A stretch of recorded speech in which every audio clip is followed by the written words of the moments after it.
इससे क्या हो? यहाँ पर मैं कोई तुम्हारी नौकरानी नहीं हूँ। तो मैंने कब कहा कि तुम नौकरानी हो? मैंने कहा क्या? लेकिन बिहेव तो तुम ऐसे ही करते हो ना जैसे कि मैं यहाँ पर तुम्हारी नौकरानी बैठी हुई हूँ। अरे यार मैंने सिर्फ इतना ही तो कहा कि भैया मेरी शर्ट प्रेस नहीं है। ये ऐसी तो कोई बात नहीं हुई ना जिसका तुमने बात का बतंगड़ बना दिया। मैं कोई जादूगर नहीं बैठी कि तुमने सारे बोला कि ये काम कर दो वो काम कर दो और सारे काम हो जाएंगे। मैंने कब कहा कि तुम जादूगर हो? मैंने ऐसा कहा? बोलने की जरूरत नहीं होती है ना, तुम्हारी हरकतें बता देती हैं। अनु ये कर दो, अनु वो कर दो, मेरा खाना बना क्या, मेरे कपड़े हुए क्या। अरे मैं कोई रोबोट नहीं हूँ। ऐसा है, मेरा दिमाग खराब करने की जरूरत नहीं, मुझे अभी ऑफिस जाना है। ठीक है, शांति से ऑफिस जाना चाहता हूँ। हाँ तुम शांति से ऑफिस जाओ, घर का माहौल अशांत करके तुम शांति से ऑफिस जाओ और मेरा मूड कैसा भी रहे। अरे तू पागल वागल हो गई है क्या? हाँ तब से बोले जा रही तेरे को समझ में नहीं आ रहा? मुझे ऑफिस जाना, शांति से जाना चाहता हूँ। चुप नहीं हो सकती तू? कैसे चढ़ के आ रहे हो ना मेरे ऊपर तुम। मारोगे मुझे? तुम मारोगे? मारो ना, मारो मुझे। तो मेरे को ना बेफजूल प्रोवोक करने की कोशिश मत कर, मेरा हाथ उठ जाएगा तुझ पर। हाथ क्यों उठ जाएगा? तुम्हारा हाथ तो उठ गया। मारो मुझे, मारो मुझे, मारो।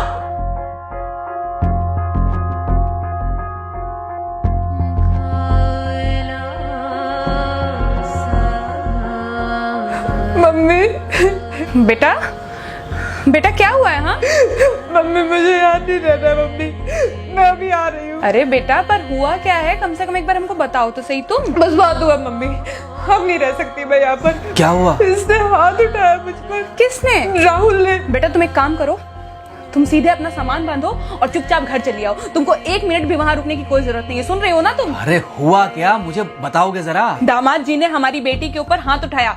कल को तो वो मेरी बेटी को जान से मार डालेगा। अरे एक मिनट रुको यार, तुम मुझे फोन दो जरा। हाँ बेटा, क्या हुआ? राहुल ने हाथ उठाया मुझ पर पापा। हाथ उठाया मतलब मारा?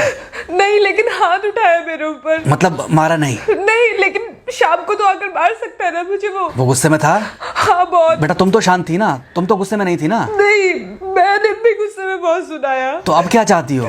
मुझे नहीं रहना पापा, मैं घर आ रही हूँ। ठीक है बेटा, घर आ जाओ, लेकिन दोबारा जाओगी तो नहीं? नहीं। हाँ तो बेटा आ जाओ, तुम्हारा तलाक करवा देते हैं उससे। लेकिन तुम श्योर हो ना कि दोबारा जिससे शादी होगी वो तुम पर गुस्सा नहीं करेगा और तुम उससे गुस्सा नहीं करोगी, तुम दोनों के बीच में झगड़े नहीं होंगे? अगर तुम श्योर हो तो आ जाओ, और अगर श्योर नहीं हो तो फिर वहाँ रहो, उससे बात करो जब वो आएगा। ठीक है, आराम से बैठकर मामला सुलझाओ, जैसे तुम्हारी मम्मी और हम बैठकर सुलझाते हैं। भाई झगड़े किसके बीच में नहीं होते? तुम्हारे भाई के बीच में भी हुए हैं, तुम्हारे और मेरे बीच में भी हुए हैं, तुम्हारी और तुम्हारी माँ के बीच में भी हुए हैं। कई बार तुम्हारी माँ ने तुम पर हाथ भी उठाया है, और कई बार ना सिर्फ हाथ उठाया है बल्कि मारा भी है। क्या तब भी तुम घर छोड़कर चली गई थी? बोलो। नहीं। तो फिर अब क्यों वो घर छोड़कर आना चाहती हो? भाई उस घर को भी वैसे ही अपना मानो जैसे तुम इस घर को अपना मानती थी, जैसे तुम हमें अपना मानती थी। ठीक है, शाम को जब वो आएगा तो उससे प्यार से बात करना, जैसे हमसे करती थी लड़ने के बाद।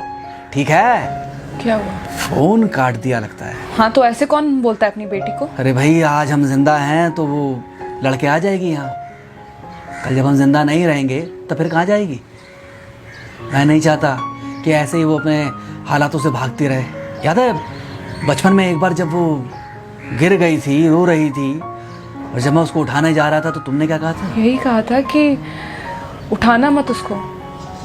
अगर आज तुमने उठा दिया उसे तो वो हर बार गिरने के बाद रोएगी और ये इंतजार करेगी कि कब तुम आकर उसे उठाओगे। फिर क्या हुआ था? फिर क्या हुआ था? फिर थोड़ी देर बाद रोने के बाद जब उसे लगा कि तुम नहीं आओगे तो वो खुद ब खुद उठ गई थी। क्या उसके बाद जिंदगी में जब वो दोबारा गिरी, रोई, उसने मेरे आने का इंतजार किया?